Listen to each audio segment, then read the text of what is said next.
Sir, ഞാൻ ഈ ധനാഭ്യർത്ഥനകളെ എതിർക്കുകയാണ് sir.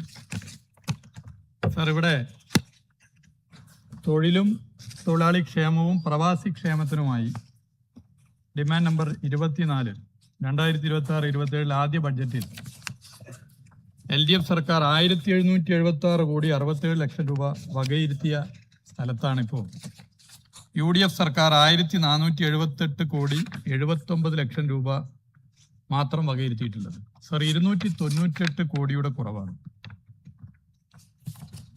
പ്രവാസി ക്ഷേമ പ്രവർത്തനങ്ങളെ അടക്കം ഇത് സാരമായി ബാധിക്കുന്ന ഒരു പ്രശ്നമാണ് സർ.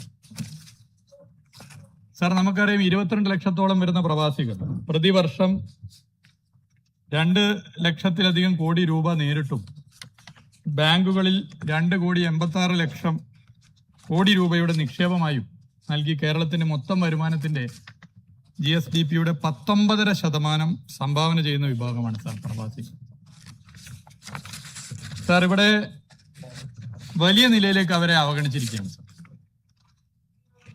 സാർ, മുൻ സർക്കാരുകൾ പ്രവാസികളുടെ ക്ഷേമത്തിന് ഏതാണ്ട് 200 കോടി രൂപയോളം മാറ്റിവെച്ചിരുന്ന സ്ഥലത്താണെന്ന് ഈ ഇരുട്ടടി എന്ന് നമുക്ക് പറയാൻ സാധിക്കും. പ്രവാസി പെൻഷൻ ഇപ്പൊ മുടങ്ങിക്കിടക്കുകയാണ് സാർ. പ്രവാസി ക്ഷേമനിധി ബോർഡ് കടുത്ത പ്രതിസന്ധിയിലാണ്. ഇത് വളരെ ഗൗരവത്തിൽ കാണേണ്ട വിഷയമാണ് സാർ. കഴിഞ്ഞ LDF സർക്കാരിന്റെ കാലത്ത് കോടിക്കണക്കിന് രൂപയുടെ സഹായമാണ് പ്രവാസി ക്ഷേമനിധി ബോർഡിന് സർക്കാർ നൽകിയത്. ഞാനതിന്റെ കണക്കുകൾ വായിക്കുന്നില്ല. 2026 ഇപ്പോ ഇതുവരെയുള്ള പെൻഷൻ മുടങ്ങാതെ വിതരണം ചെയ്യാൻ, ഏപ്രിൽ വരെ മുടങ്ങാതെ വിതരണം ചെയ്യാൻ LDF സർക്കാരിനും ബോർഡിനും സാധിച്ചു. എന്നാൽ UDF ഗവൺമെന്റ് അധികാരത്തിൽ വന്നതിന് ശേഷം ഇപ്പോൾ പെൻഷൻ മുടങ്ങുന്ന സ്ഥിതിയാണ്. ഇതുവരെയും കഴിഞ്ഞ മാസത്തെ പെൻഷൻ പോലും നൽകിയിട്ടില്ല. അത് വളരെ ഗൗരവമുള്ള വിഷയമാണ്. പ്രവാസികൾക്ക് ക്ഷേമനിധിയും പെൻഷനും നൽകുന്നത് സർക്കാരിന്റെ ഔദാര്യമല്ല സർ.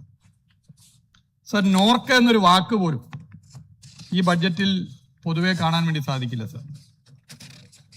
സർ, പ്രവാസികൾക്ക് ഇൻവെസ്റ്റ്മെന്റിനും സംരംഭങ്ങൾ ആരംഭിക്കുവാനും നിലവിൽ നിരവധി പദ്ധതികൾ നാട്ടിലുണ്ട്.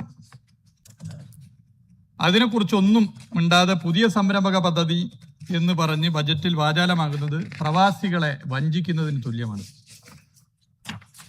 സാർ, ഇവിടെ പട്ടികജാതി പട്ടികവർഗ വിഭാഗത്തിന്റെ കാര്യങ്ങൾ എടുത്താൽ അതിലും വലിയ നിലയിലേക്കുള്ള കുറവുകൾ പൊതുവെ ഇതിനകത്ത് നമുക്ക് കാണാൻ വേണ്ടി സാധിക്കും. ഞാൻ ഡീറ്റെയിൽഡ് ആയിട്ട് അതിലേക്ക് പോകുന്നില്ല.